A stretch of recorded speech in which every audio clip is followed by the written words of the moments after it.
What's the Church of Scientology so afraid of? This is SPTV. Welcome back. Danny Masterson has been found guilty on 2 counts. Wow. Danny Masterson is going to prison. Oh my God.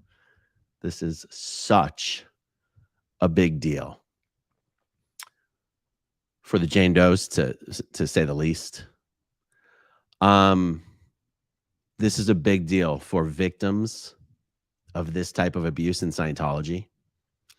This is huge. And I'm just going to stay live for a while information comes in.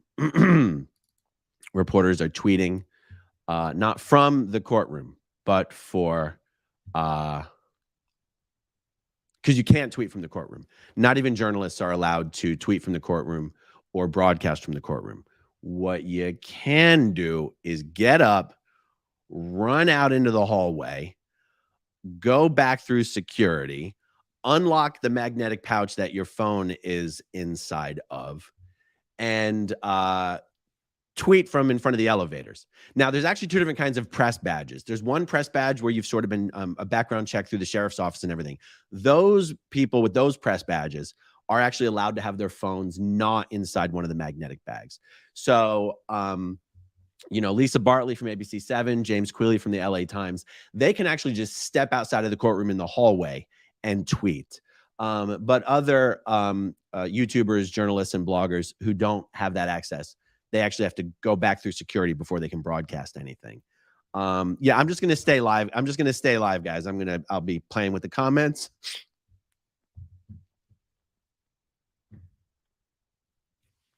I actually can't believe it. I actually can't believe it. This is such an incredible outcome. This is so incredible. After all this time, sorry guys. I'm in touch with the Jane Does. I'm texting with the Jane Does here. I was only covering the trial. I was only in LA covering the trial because the Jane Does asked me to come out there and cover it. So I've been in touch with them the whole time.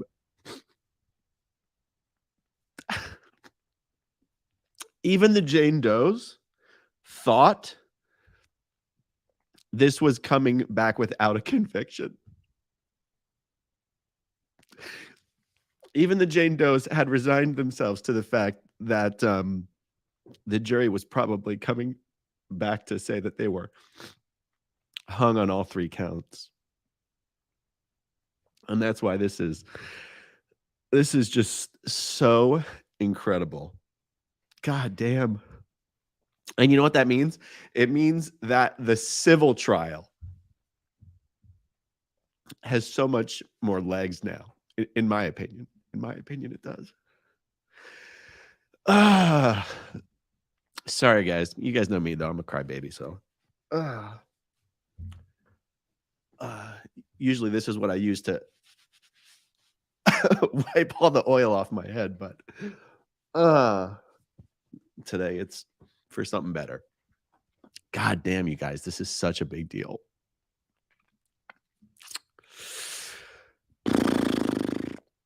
Let's see, guys. I'm just watching the Twitter feed, so bear with me. So Jane Doe 1, guilty. Jane Doe 2, guilty. Jane Doe 3, hung jury. And I'll tell you, I actually was speculating a little bit a couple days ago, just to myself. Actually, it was in a phone call I was having with someone, that if they were hung, because the strange thing about them being hung on Jane Doe 3 is Jane Doe 3. No, I'm sorry. I was misremembering.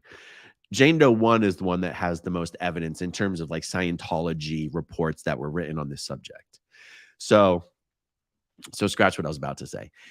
It did occur to me that if I was on the jury and I had time to just calmly and slowly and take my time going through all the evidence and the testimony. Remember that for Jane Doe 3, there was 2 different incidents. There was what they call the November hair pulling incident, and there was like the December drugging incident. And Jane Doe 3 originally was reporting the December drugging incident. That's what she wanted to report to the police. Sorry, guys. I'm just seeing text messages come in. Yeah. The December drugging incident is the one Jane Doe 3 was originally reporting to the police. The November hair pulling incident is the one the prosecutors decided to go with. And that's because in the state of California, believe it or not, drugging someone and then sexually assaulting them while unconscious does not constitute use of force. And in order for these charges to have been brought after the amount of time that has been that had transpired, the charged incidents had to involve use of force.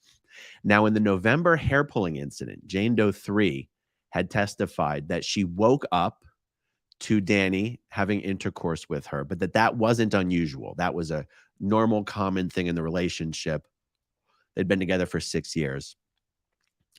But in this particular case, she said, no, she didn't want this. She wanted him to stop, and he hit her.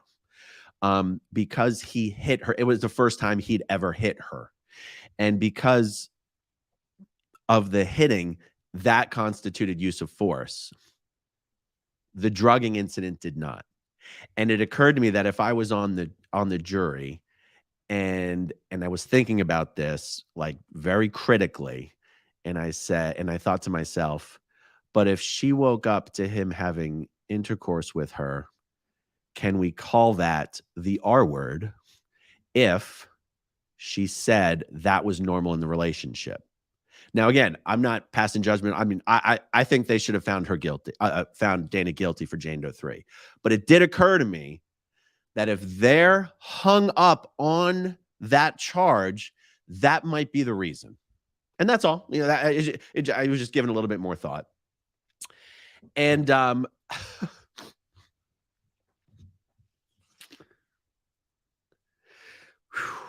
Danny Masterson's going to prison for at least 30 years.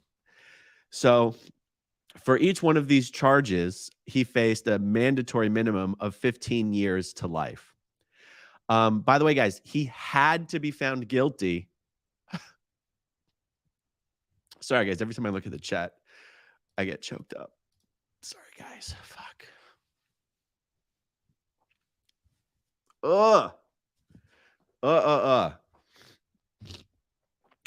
If he had only been found guilty on one charge, he wasn't going to prison. Can you believe that? He had to be found guilty on at least 2 of the 3 charges to go to prison.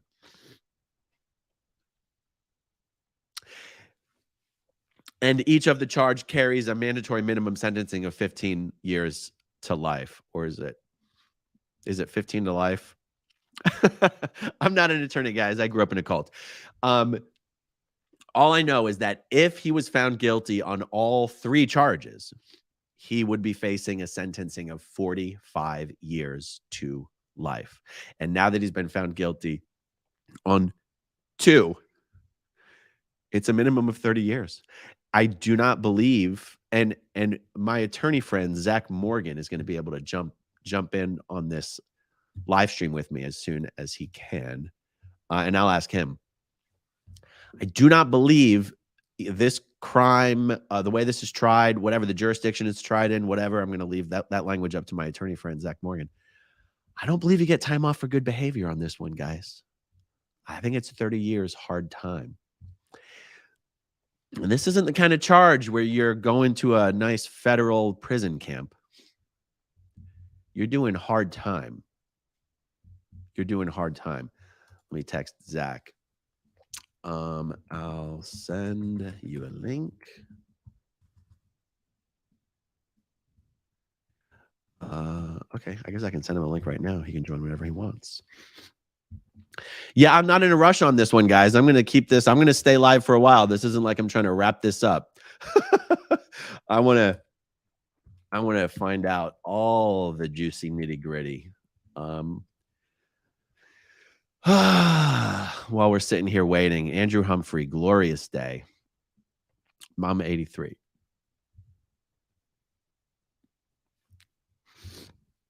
Thank you very much.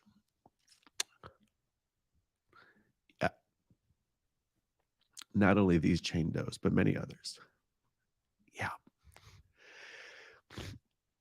These Jane Does aren't the only women who have come forward in Scientology with things like this and been told that's not possible. That can't happen to you when you're in a relationship with someone. We don't use those words. Natalie, it's 2 of the 3.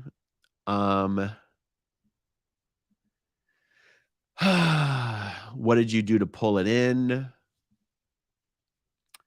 For those of you just joining, Danny Masterson's guilty on 2 of 3 verdicts. He'll be going to prison for at least 30 years. I have a feeling that this verdict will completely change how Scientology deals with these things internally when they come up. Oh boy. I believe that completely.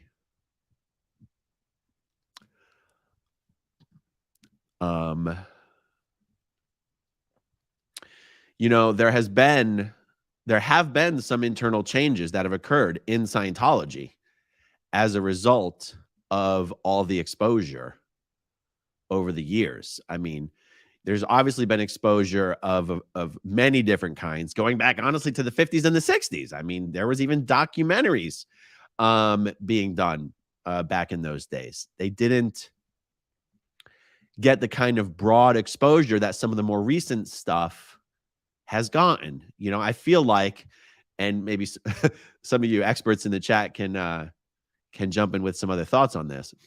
I feel like the modern era of Scientology exposure that has sort of been embraced by the mainstream media and popular culture feels to me like it started with Alex Gibney's documentary Going Clear. And realize I'm choosing my words carefully. I'm saying the modern era of exposure, where an exponentially larger number of people started to become aware of the abusive nature of the Scientology organization. And so you had Going Clear. There was Louis Theroux did was it My Scientology Movie? Is that the one that he did? I think it was. And then, of course, you had Leah Remini, Scientology in the Aftermath. And then on the after Scientology in the Aftermath, I mean, the next, again, I don't want to be leaving anything out, but honestly, it feels like the next thing has been sort of this wave of YouTube exposure. You know, we probably have 20 or 30 YouTube channels now. All sort of loosely forming a connection of what we have enjoyed calling SPTV. And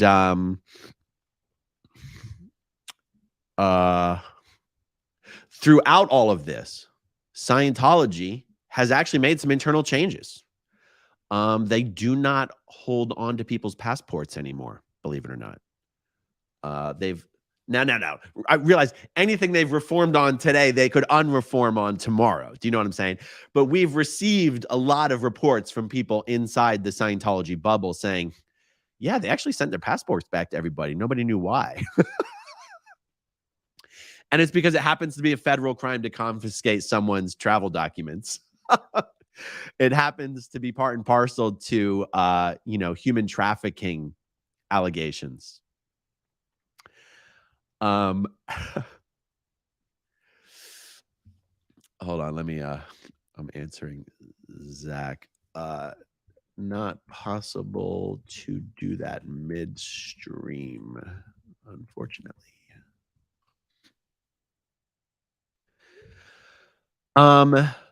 The other thing they've stopped doing is using a lot of coercion to convince pregnant Sea Org members to get abortions. Believe it or not, they've actually stopped that. Doesn't mean they've stopped shuttling Sea Org members to the clinic to get said procedures. They have just stopped using a lot of coercion to get a woman to change her mind when she says,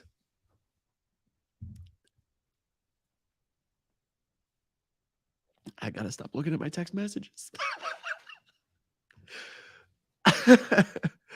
I gotta stop looking at my texts. Is it weird I've got this big towel here? I don't even have a box of tissues. I've just got this big ass towel. Oh my God. Okay. And I don't want to blow my nose because that would be unpleasant for all of us. Yeah, I might have to get on a flight back to LA right now, depending on when the celebration party is scheduled for. Whew. My God, guys. My God. All right, let me check the Twitterverse. See what's happening here. Oi. Okay, let's see here, guys. You know what? I'm just going to read for you directly some stuff here. Okay, I'm going to take a pause on putting up the super chats for a second just to read. I'm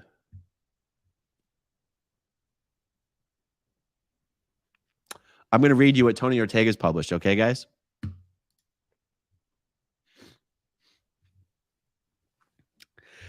Whew. I really should go blow my nose, but bear with me, guys. Okay, Tony says, the clerk is trying to clear the court earlier. It's only about 11:30, but some reporters have left their stuff behind. It's another sign that this appears to be a big moment coming after the break. As the lunch break ended, the hallway outside the courtroom was filled with the Masterson family, along with attorneys.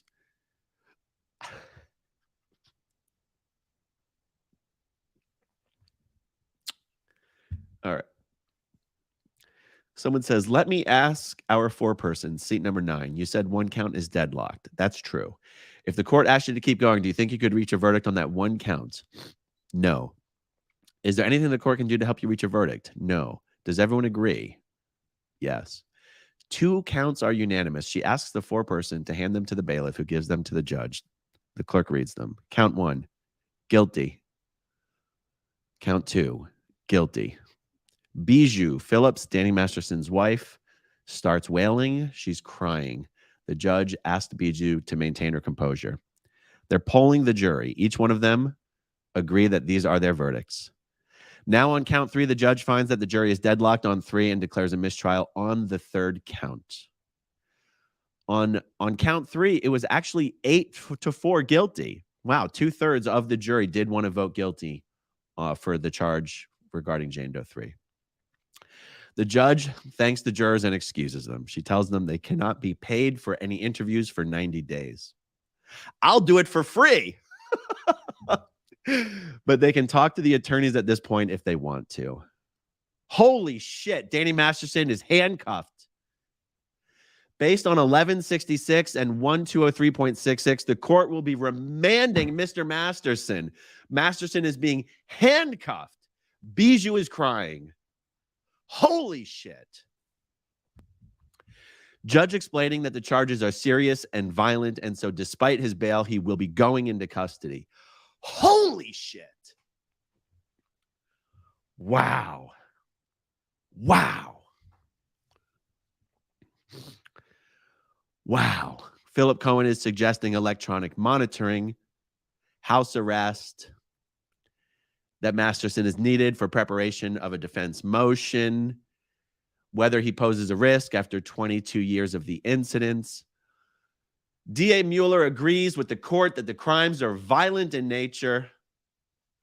He also brings up the change in circumstance. Yeah, it's different. You're not really considered a flight risk when you're still on trial and you might be innocent. But now that you're found guilty, I think you'd be taking a rubber raft to Brazil. I mean, come on now. Change in the circumstances, and definitely recommends remanding Masterson into custody.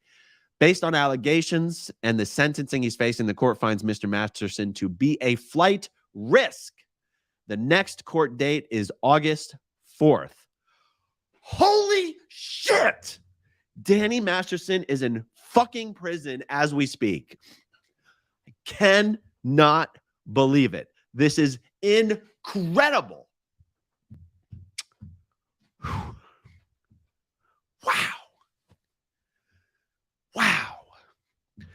A Scientologist actually held accountable for crimes against other Scientologists.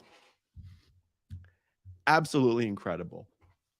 Oh, that's what we were talking about before, is something as serious as this, meaning a result as serious and devastating for Scientology and Danny Masterson as this will no doubt result in some sort of internal change, some sort of, I don't know if you want to call it reform, something in how these matters are treated internally when a Scientologist accuses another Scientologist of sexual assault. And, you know, I wouldn't even be shocked if the internal reform went so far as to require a police report be filed. I mean, I'm going out on a limb. And by the way, this limb that I'm going out on is not intended to give Scientology any benefit of the doubt. Believe me. None of the reforms that Scientology has made is because they actually have said, we should improve on this. You know what? It would just be the right thing to do if we made this particular reform. Every reform Scientology has made has been to protect its own butt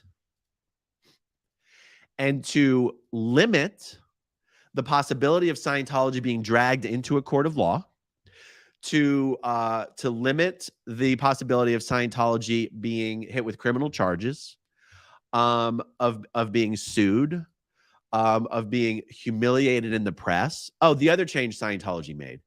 As of now, they are no longer operating an RPF program, a rehabilitation project force. That is what you may have heard accurately described as the Scientology prison camp or rehabilitation camp. Just blow your nose. It's okay. The only thing I have around me right now, powerful enough to sustain the force of me blowing my nose, is this towel. And that's disgusting. And I'm not going to do it.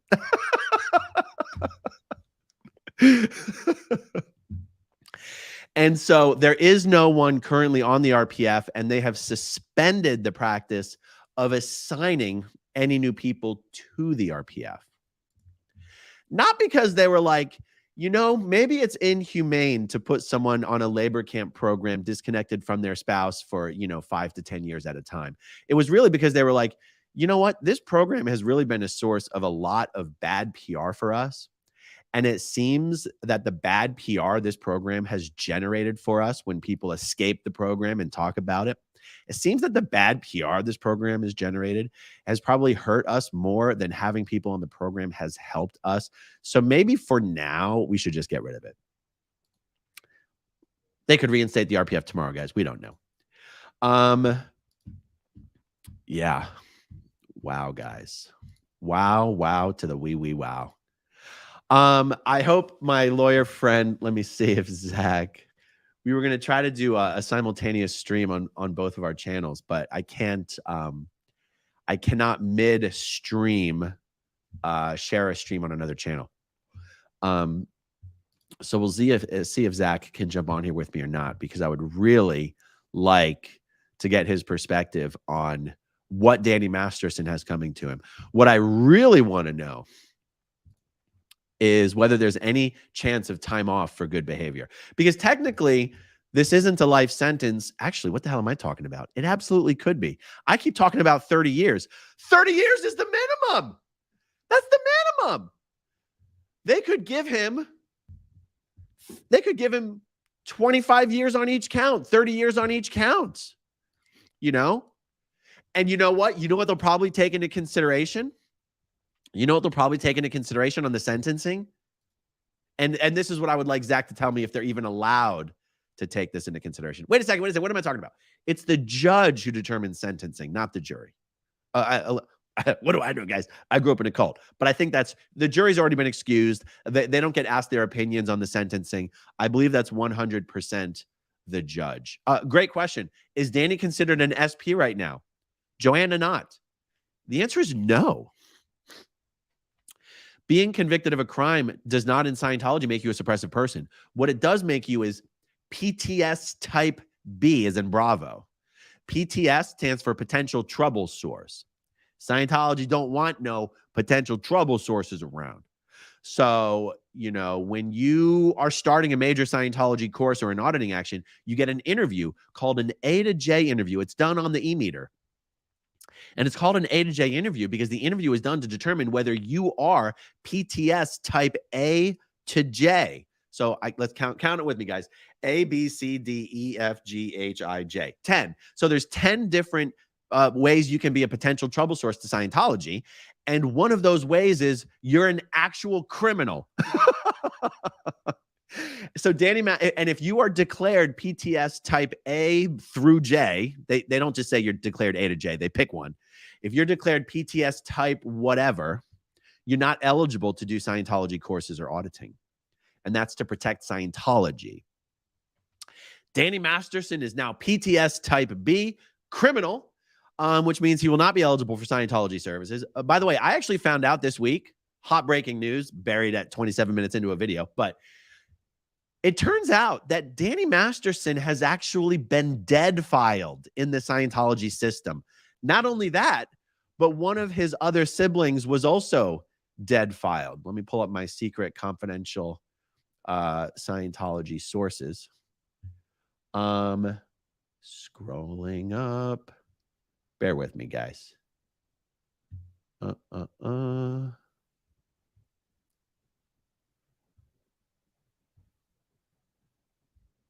Shoot.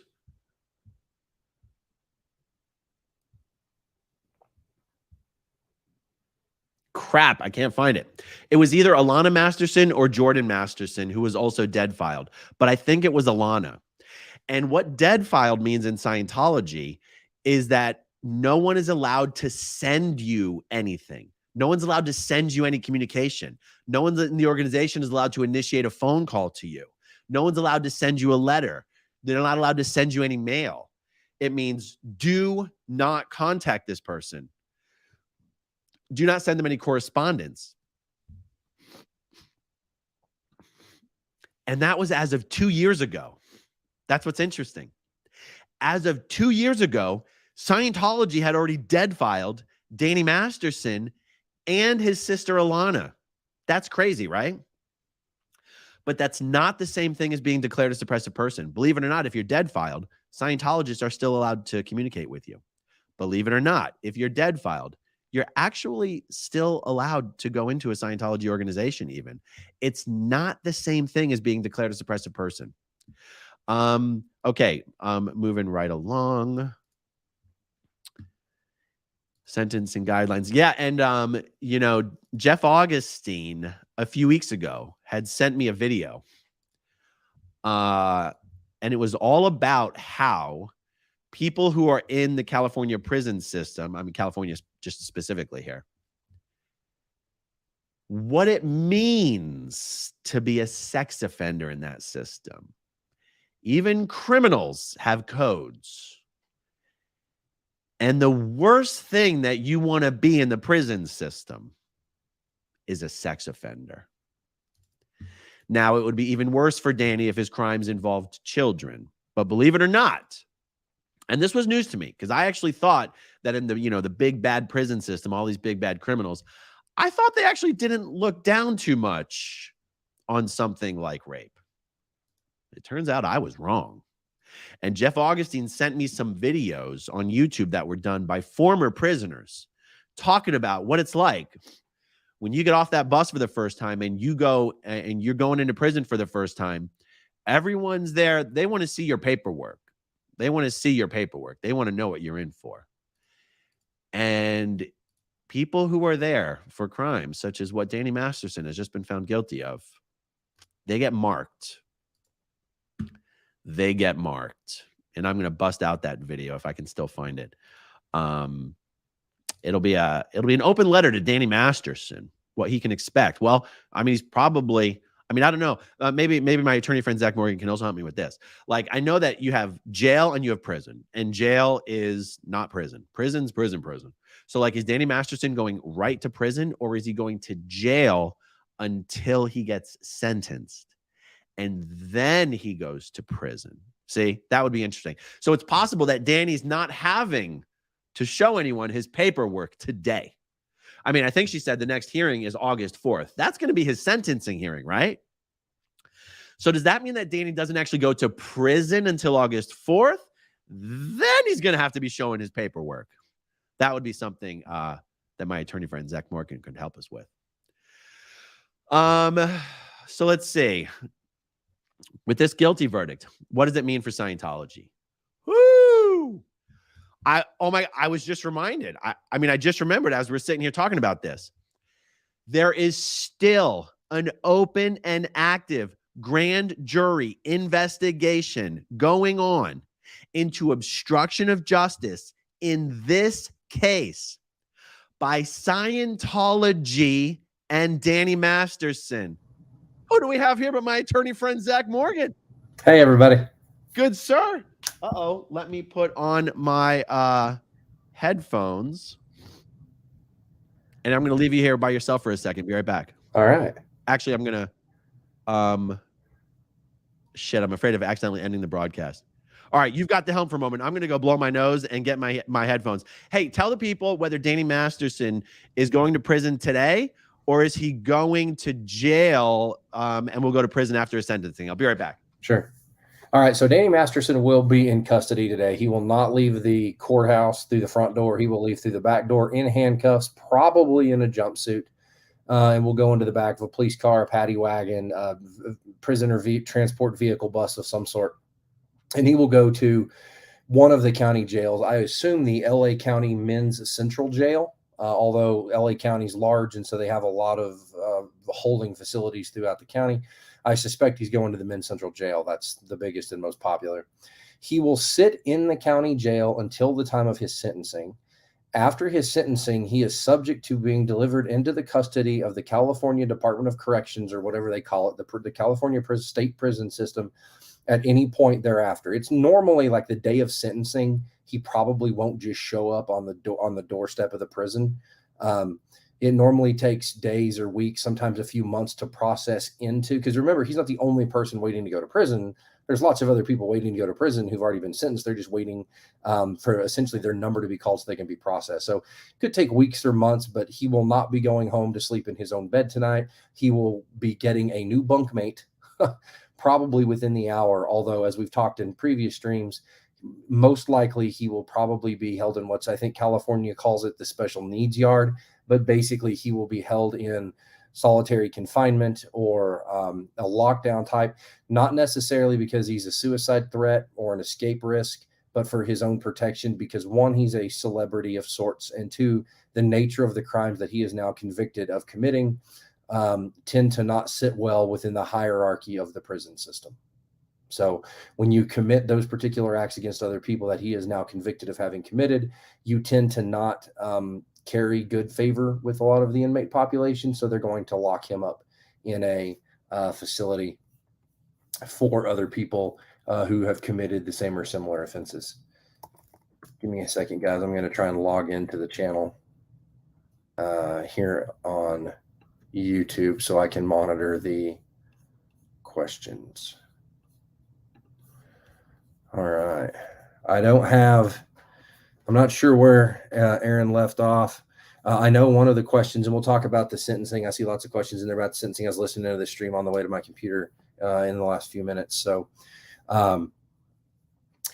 we'll talk about sentencing, whether it'll run consecutive or concurrent. minimum mandatories, so on and so forth, exactly what that looks like. And, it'll be sort of a general idea of what it looks like. I'm not admitted in California, but I can tell you how most states tend to do it. Although there's very little about California that would be like most states tend to do it. But yeah, so back to Aaron's question. Now that he's back in front of the computer, absolutely, Danny Masterson will be leaving with his hands behind his back, probably in the back of a police car or a prisoner transport vehicle. He will be held at I would assume, the LA County Men's Central Jail, although it could be any of the LA County holding facilities until the time of his sentencing. And at any point thereafter, he's headed to, anytime after sentencing, he will be delivered to the California Department of Corrections for processing and then assignment to an appropriate facility. Yeah. Okay. So talk to me about sentencing. Did you already talk about this while I was gone? I didn't. So I saw it in the comments, but I wanted to wait for you to get back. I was listening to the feed, to the stream on the way home so I could get in front of the computer. So I know that was a fairly common question.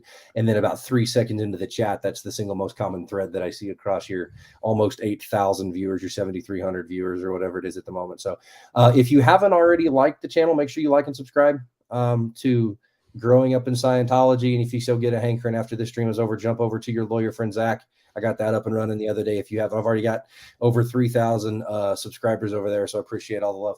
So to the question, sentencing, there are crimes in this country that carry minimum mandatory sentences, and it essentially takes the question out of the hands of the judge. And the judge is given by statute a framework that says no less than this, no more than that.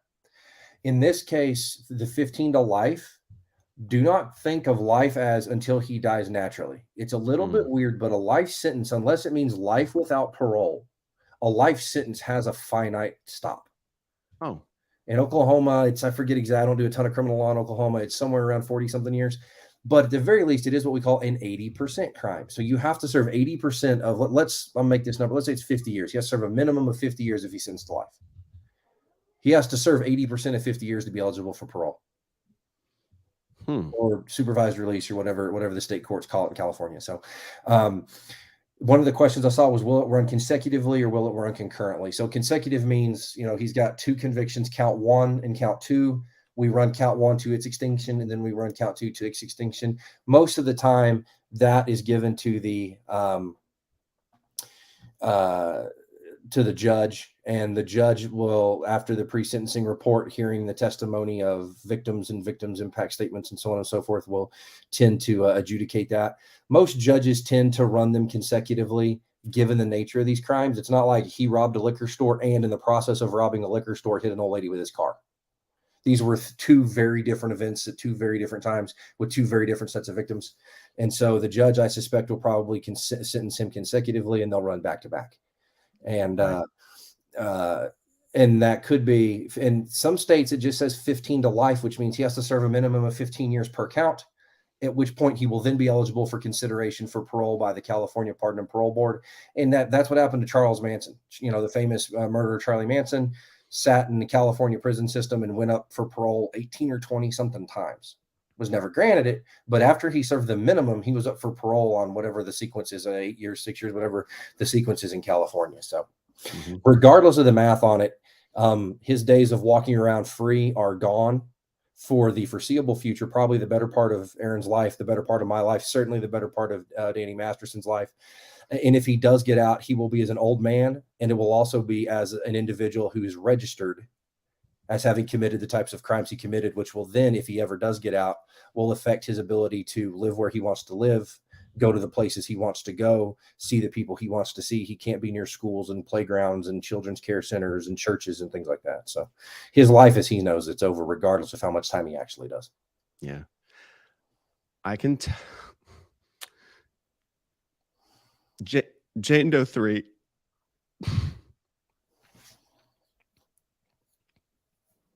Jane Doe 3 already said earlier this morning that if they came back guilty on the first 2 and hung on her, she would be ecstatically happy. So she understands that all that matters is the guilty verdict. It's a win in principle. Yeah. It may not be a win in fact, but it's a win in principle for the victims. Yeah. So on the sentencing thing, one thing that I was wondering Like what rules the judge might have to abide by. Does the fact that there are so many other victims, we say so many, we've already had 2 other victims not charged actually testify in the first trial and the second trial. Does the fact of other victims, and of course there's the sort of the principle of, and that's just the ones we know about, like tip of the iceberg stuff. Do the other uncharged victims and their existence impact the judge's decision in sentencing? Possibly. Is she legally allowed to consider it? Oh yeah, I mean she's allowed to consider any of the testimony that was heard at trial. Okay, so she's allowed to consider any of the. Sorry, I've got the YouTube on the bottom and you up top, and so when I look at it, it's the wrong sequence. The lips are out of sync, and that's not on you. That's just the way I'm looking at the screens. So the judge is allowed to consider anything that she heard in testimony because the jury has decided the facts. The victims will also get a chance to speak, as will the victims' families, through what are called victim impact statements. Danny, should he choose to, has the right to stand up and address the court. A lot of them don't. Some of them do. And really, it would be the best way to handle that. If you're going to say anything, it needs to be, I'm really sorry for what I've done. I admit my wrongdoing. This never should have happened. I'm really, really sorry. Please take mercy on me. But he can't take that position when his defense all along has been it was consensual. Right. He could do that, but it's not going to carry any weight because now, the judge knows that the defense, while valid, wasn't based in good fact, although it was based in arguable fact, and therefore it's not an improper defense. The defense it sounds like they did the best with what they had. They just didn't have a whole lot, unfortunately. Yeah. Or fortunately, if you're a believer in the Jane Does, fortunately, they didn't have a lot to work with on the defense side of the house. So. Let me tell you something. Something that is a testimony to the much better case that the prosecution put on this time. Everything about it, the Scientology evidence, the overall, I want to say cohesiveness. Like the entire thing made more sense chronologically speaking. The sequence of the witnesses and everything. In the first trial, Jane Doe won. Even though she's the one that has the most sort of tangible evidence, you could say, had the least number of jurors of voting guilty in that first trial. And yet this one, unanimous, absolutely unanimous. I think that speaks to the much better case that the prosecution put on this time. Yeah, it sounds like, you and I talked about it. It was super critical that they had the opportunity to debrief with the jury on the hung jury right after Thanksgiving. And I think the comment from the prosecution team was, "Are you going to retry him?" He said, "Abso-freaking-lutely." They identified the holes. And part of when you have a complicated case with a lot of victims, putting that in some semblance of an order so it makes sense to the jury can really be pretty difficult, because I call a guy day 1 and then I have testimony on day 14 that ties back to day 1. Trying to put those puzzle pieces in the correct order can actually be fairly challenging. Yeah. There was a comment here previously. Actually, I want to pull it back up. Former corrections officer Danny Masterson will be in protective custody while serving his time due to his notoriety, most likely in a prison that houses other sex offenders. I've been wondering about this. There's prisons specifically dedicated? Well, either prisons or there's units. California is big enough. It probably does have some facilities that are dedicated to offenders of these type, but every unit is going to have, I think in California, they're called sensitive needs yards. It's people who are sex offenders. It's people who, all kinds of stuff. It's, people who are of diminished mental capacity. It's people who maybe murdered 15 kids, but it wasn't an SA type crime. There's especially the people who have psychiatric disorders, mental health disorders. They keep them separated from the rest of the general population for their own safety. It's going to be the same thing for Masterson. It's going to be a 2-prong. And I sort of mentioned this while you went to catch your breath and grab your headphones earlier. But, one, he's going to be sort of notorious / half famous in his own right. But 2, because of the nature of his crimes, they're going to have to protect him. Mm-hmm. So here's the one thing I didn't hear yet. If we say mandatory minimum, 15 years per charge, let's just say the judge has mercy on him, which I don't think that she will, and just say 30 years. Is there any time off for good behavior in this case? If I'm not sure if California is an 80% state. If it's an 80% state, you have to serve 80% of 30 years. If it's not an 80% state, you have to serve 30 years of 30 years. Got it. Okay. So I did hear what you said before with the 80% thing. But when you said it last time, I was focused on the life part. So let me make sure I understand the differentiation. Does life imply 50 years? Well, it's life means whatever the California, whatever the minimum time for life is. Now, Charles Manson was never sentenced to life without parole. He theoretically could have been paroled. He never was because he was bat shit crazy the day he died. But he was never paroled, but he was eligible for it.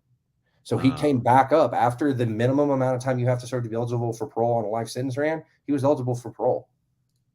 He just never qualified for it because they all said, "Yeah, you're nuts." Interesting. So it really just comes down, like you're saying, on the California books, it will actually define what life means. What's the purpose of that? Like, what's the purpose of that? Like, if life means 50 or 60 years, why not just say that? I don't know. Well, because life without parole means you never get out. Life means you have the opportunity, if you are incarcerated young enough that you have paid your debt to society, and you should qualify to be considered for release. That doesn't mean that if the minimum time for a life sentence is 40 years, on day 40, on year 40 in a day, you get out. It means that year 40 in a day, you're eligible to submit an application for pardon or parole. I get it. It doesn't mean you automatically get out. It means that you qualify to be considered under the rule of law. There are certain crimes that we just don't lock you away forever, and there's certain crimes we do. And if you're not locked away forever, you should have the opportunity to present the reasons that you've been rehabilitated, you won't reoffend, and have the opportunity to be reintroduced to society. I get it. So even if Danny's sentenced to life, he may be eligible for parole after a certain amount of time. It's at least on the table at this point. Exactly. I get it. I get it. And that's why that's the difference between life and life without parole. The only time you don't get out is life without parole. We call it LWOP, LWOP, life without the possibility of parole. Check this out. Mary Scott, the news says 30 years maximum, not minimum. Mary Scott, the news is wrong. Yeah, as I understand the statute in California, if convicted of this crime, each count carries a minimum of 15 years, a maximum of life. Yeah, any news that's reporting maximum just is a reporter just trying to jump in on the thing without actually understanding it and knowing what's going on. Pat, I'm going to be real quick here. Can he appeal? Absolutely. He absolutely will. He has all the money in the world at this point. He's absolutely going to appeal. Will he be out of prison? No. He will be sitting in an orange jumpsuit with belly chains and flip-flops unless and until the Court of Appeals releases him from prison. At this point, I don't suspect that's going to be likely. But I don't ever speak about the appeal until I see the pleadings. At this point, of course, nothing has been filed. But will he appeal? Absolutely. Is he going to be out pending the results of that appeal? No, he'll sit in prison. What's interesting to consider, Zach, is that he has the opposite of all the money in the world at this point. He's actually broke. So the question is, Zach, would his defense attorneys don't work for free? I guess his family together would probably scrape up enough money to pay for an appeal, right? Well, so I would be surprised if his trial attorneys actually appeal it. One of the grounds that should be appealed is the ineffective assistance of counsel. Every defense attorney knows if you go up on appeal on a trial loss, one of the things you raise is ineffective assistance of counsel. Doesn't mean it's a terrible lawyer. It means you have to raise the argument. If you don't raise the argument in appeal, you don't ever get to raise it again. So you throw everything on the wall, you claim everything that you think went wrong and every bad bounce you took, and you take it from there. Yeah. Hey, real quick, guys, if you're not already subscribed to Zach here on YouTube, check out his channel. It's called Your Lawyer Friend, Zach Morgan. I wish you'd called it Your Attorney Friend, Zach Morgan, because that's what I always call you. Yeah, I realized that after I opened it. But you know what? I'll just start calling you my lawyer friend, Zach Morgan. So yes, Zach has his own YouTube channel. He's been helping me on my channel for I was going to say years now, but I guess it's just been since the last Danny Masterson trial, right? Almost a year. It'll be a year in the fall. Wow. And so anyway, it was just within the last few weeks, he started his own channel. And if you jump over there, you're going to love what he does over there. Okay, let's see. What other I'm focused on just throwing up everyone's super chats, but do you see any comments in the live stream that we should tackle, like actual questions about the process? No, I think we're sort of getting to them in turn. A lot of it's just attaboys. Okay. And it's well deserved. I know it's tough being away from your family that far away for that long, especially with both your financial and your emotional investment in the case. So a lot of those are attaboys that are well deserved. Yeah. Okay. So more on the appeal, just a little bit more on the appeal here. So is it, so you're saying that's why you say your best guess is that his current defense team would actually not even be involved in the appeal because his best chance at an appeal is my attorneys suck. Yeah, well, I mean, that's one of the arguments he's going to have to raise. And theoretically, if he were to be dead broke, and he won't be, just because if he owns a house and a car, there's an asset with a value to it. But assuming that he could get that broke, he won't. But even if he could get that broke, he would still be entitled to appellate counsel for free, just as you get, the right to an attorney if you can't afford one. That's not just for jury trials; that's also through the appellate process. So, Oh, I didn't know either way, that. he's going to get an attorney. Oh, that's incredible. I had no idea. Yeah. Now, the ability to the showing of I have no money, what we call the pauper's pleading or the pauper's affidavit, PAUPERS for those who haven't heard the word, poor people with no assets. The hardship showing that you have no money is quite difficult. You walk in with rings on your fingers and designer eyeglasses, not my Jeffrey Dahmer style I'm wearing today, but designer eyewear. The judge is going to look at you and say, no, you've got assets. You need to find a way to pay for it. Yeah. Sorry. Oh shit. I'm texting the wrong people. Shoot. Oops. It happens. Sorry. Wrong person.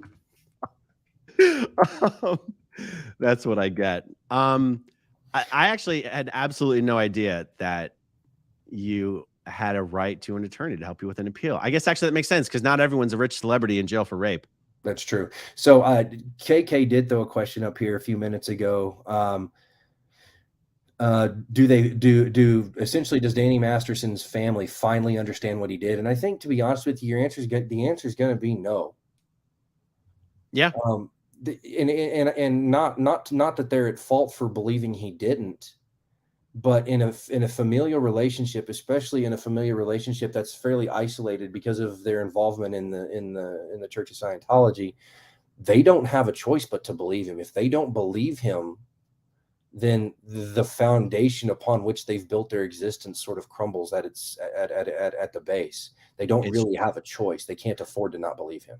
It's true. I mean, they can be like, if we thought he did this, why would we have been here in support of him every, single day for the last month? Or, it's been like a month of calendar days practically. So, hey, let's tackle this. What happens to the Ashton and Mila crew now? Boy, oh boy, do things get a little potentially complicated and dirty here for Ashton Kutcher, who himself is a little complicated and dirty in his long history of extracurricular dealings with Danny Masterson and his crew, who really seems to like going out and drugging and raping women. Now, I'm not accusing Ashton Kutcher of that directly, but I'm accusing him indirectly. How about that? Can you indirectly accuse somebody of something? Well, what do I have to say to not get sued, Zach? I'm going to refer you to a licensed attorney in Florida. So this actually does bring up sort of another question I was wondering. Like, now Danny Masterson's a wild card. He could now do a tell-all. He could write a book. But there's no way for him to now come back and try to make some sort of a deal that would affect his sentencing, right? He couldn't come back right now and say, I'll cooperate with the Scientology obstruction of justice case if you will do something for me. He can't do that, can he? Nope. He had his chance. He had his chance until the jury rang the buzzer and said, Judge, we're done. Right. He could have done that any step of the way, even while the jury was deliberating, right? Yeah. Wow. Theoretically, the jury could have come out with the verdict form signed, but before they were read into the record, he could have stood up and said, Judge, we've reached an agreement. Wow. Now, there is one old Nan. How does this affect the women's civil case? And I'm not sure if that's before or after Monica there. How does do you see it? Yeah, I'm trying to find a timestamp. Oh, I should. One of these days I have to let you log in on the back end so you can throw comments up on the screen. That's okay. Just read it or whatever it said. So she says, how does this affect the women's civil case? And it's really quite simple. The effect of the guilty or not guilty verdict has absolutely no effect, because even if he was found not guilty on all three charges, he's still going to have to testify and give a deposition in the civil case. He's no longer protected by the Fifth Amendment. If he's found guilty, nothing he says is going to make it any worse. If he's found not guilty, even if he stands up and admitted that he absolutely did those things, he can't be retried because the jury already found him not guilty. Yeah. So, how does it affect a women's civil case? The fact that he was convicted won't come in. The jury won't know that he was convicted. Is that your new little baby we hear in the background? It is. He 6 years or 8 days old today. Amazing. I mean, if you have to go, please let me know.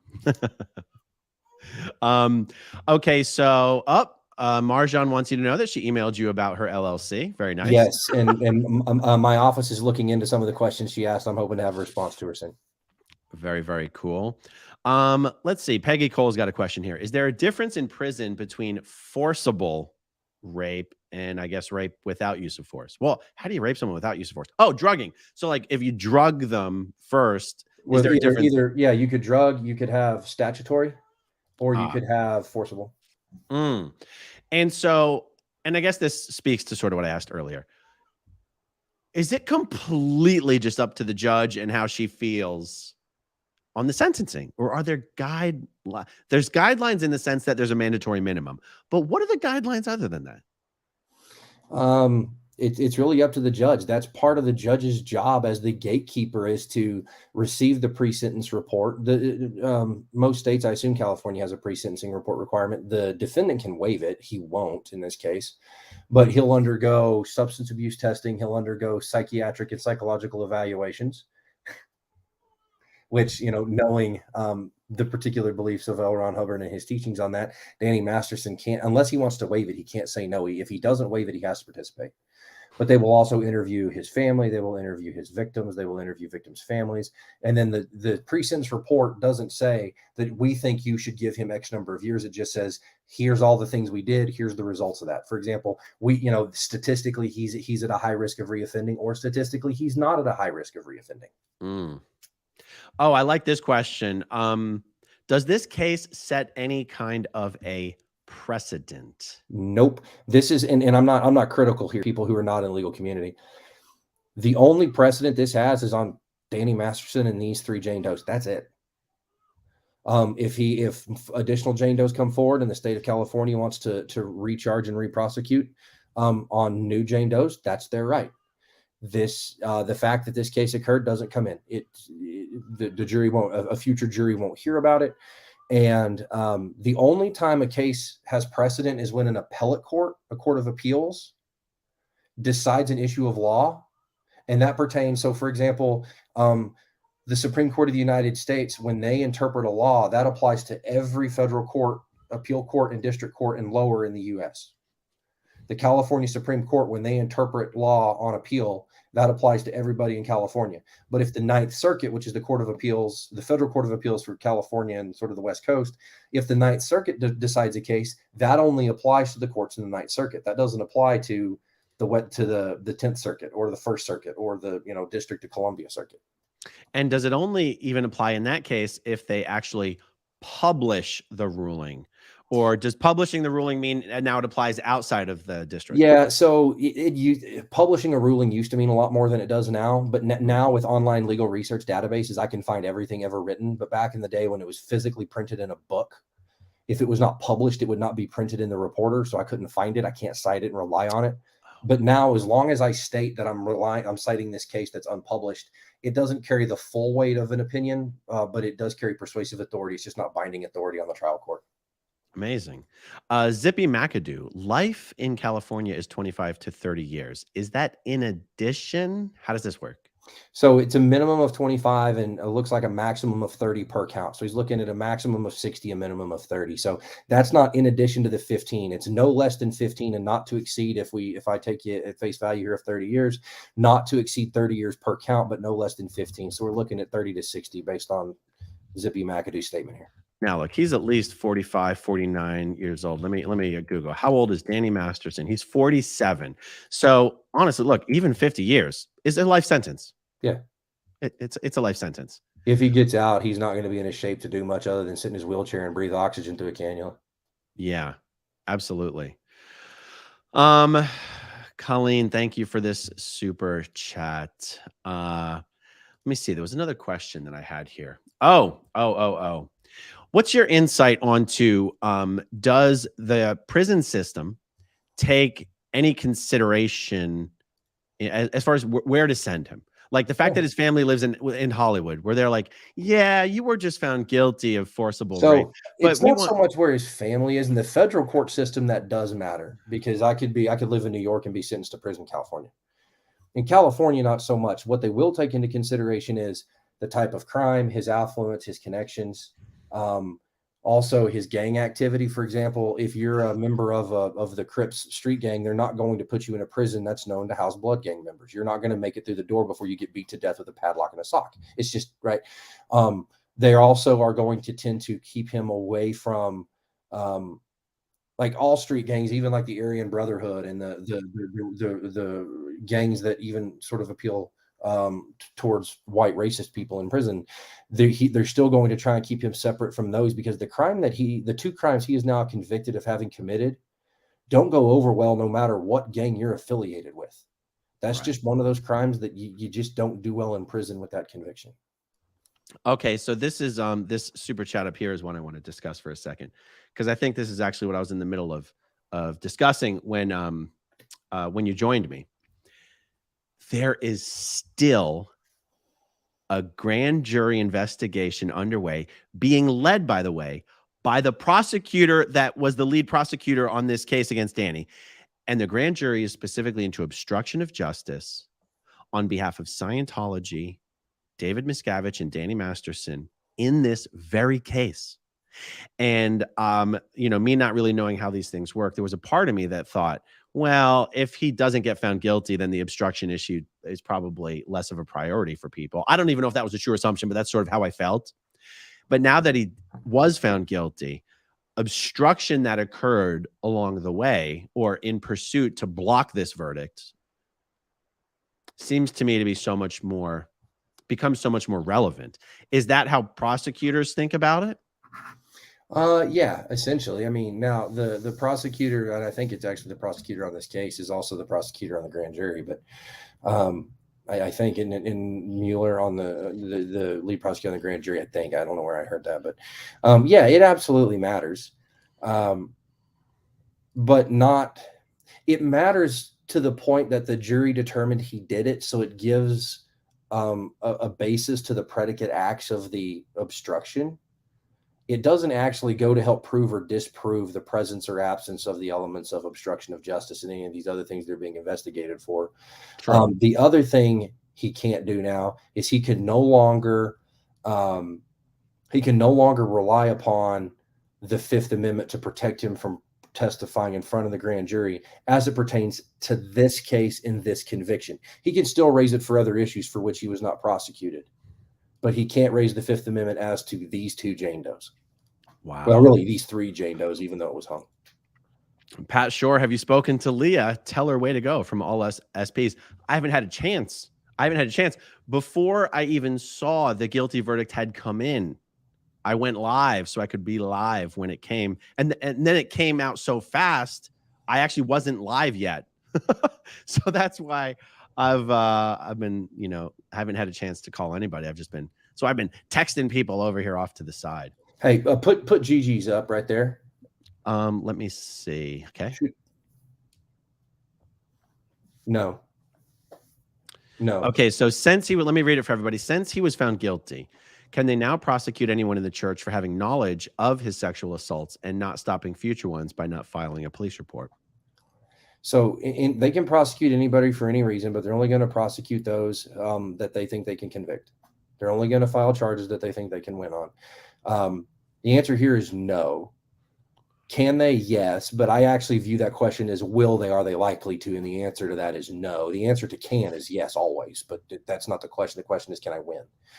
Will they prosecute him, or will they prosecute anybody in the church? No.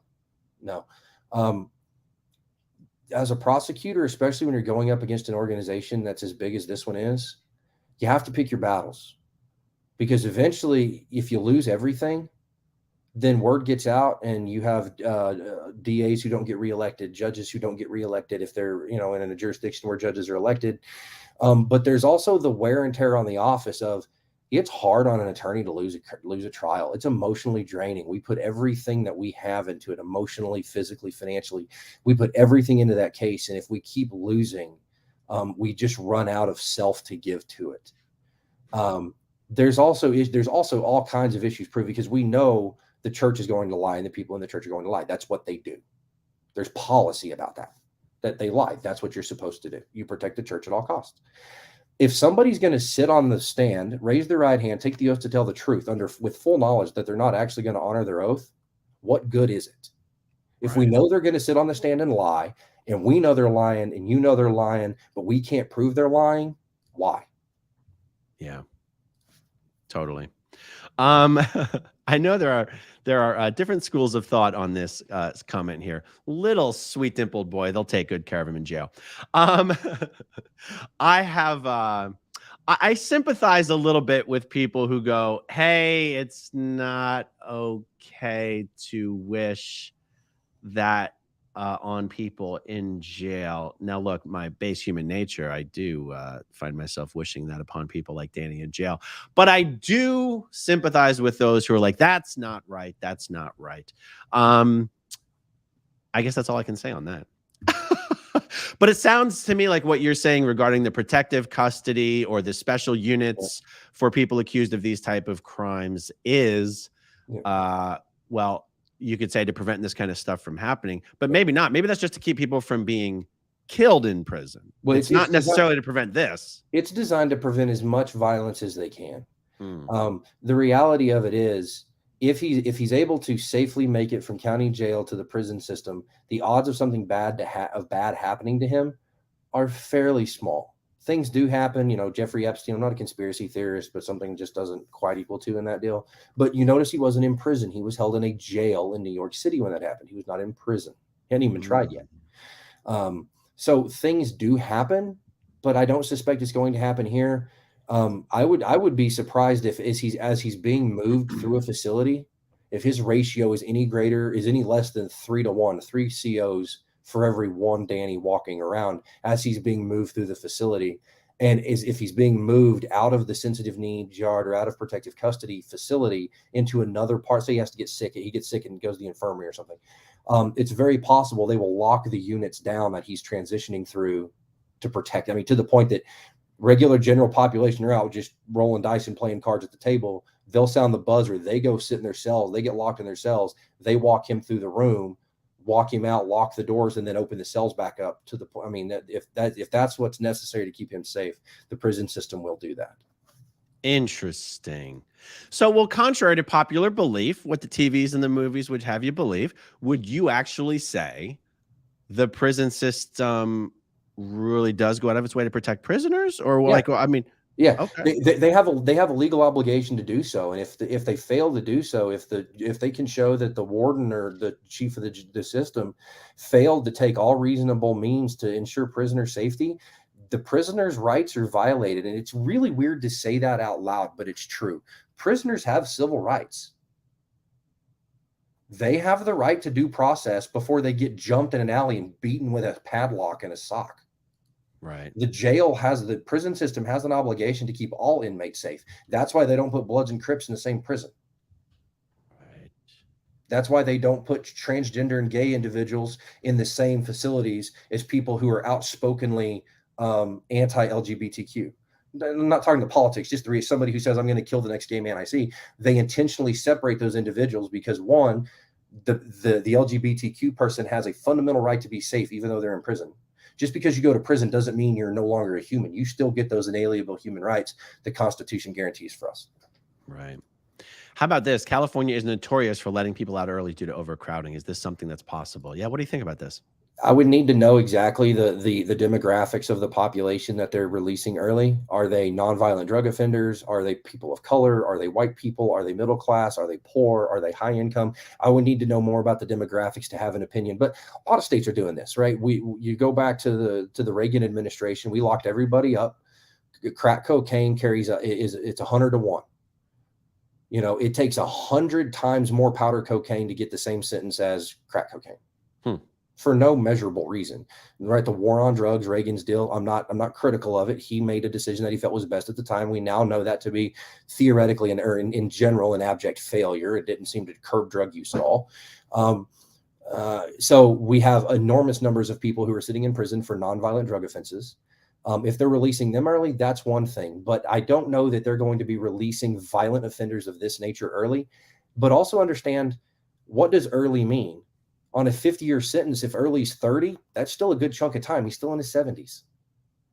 It's true. It's true. And really, I mean, because of the nature of his conviction, he's not considered a nonviolent offender. Nope. There's many other people they're going to let out early before this guy. Yeah. I got this question not too long ago. What is the difference between a lawyer and an attorney, since Zach specifically uses lawyer? There's no difference, right? The difference between a car and a sedan is the same thing. No, a sedan is a thing. A car is a thing. Yeah, but a sedan is a specific kind of car. Oh, that's fair. That's fair. It's sort of like saying the difference between a doctor and a physician. Oh yeah, that's a good. I like that one. That's a good comparison. Right. An attorney, a lawyer, they're the same thing. It's just what you go by. Some, like in the Northeast, sort of attorney, the New York, Boston, the big ivory tower law firms, attorney at law has always been a big thing. Where I grew up, it was just always, who's the local lawyer, who's the local family lawyer, who's the local civil litigator, who's the local prosecutor. It's 6 of one, half dozen of the other. We also, you'll notice the way that attorneys spell counselor is different than, like, if you went to mental health counseling, that counselor is spelled different than counselor when referring to an attorney. But yeah, we're still giving counsel. Instead of giving you counsel on how to develop coping skills to work through this period of depression, we give you advice on how to, not go to prison.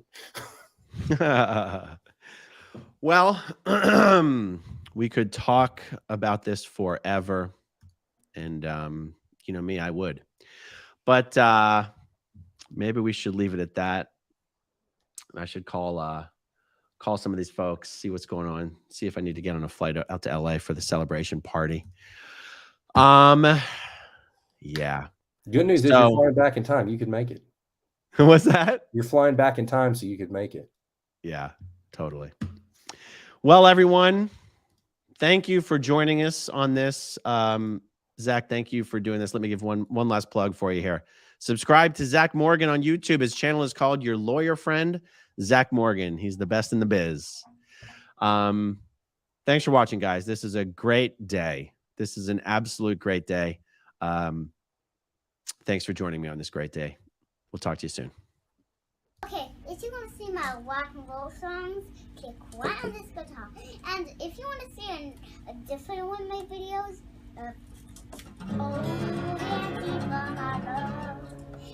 then you could click right inside here. If you have subscribed or not,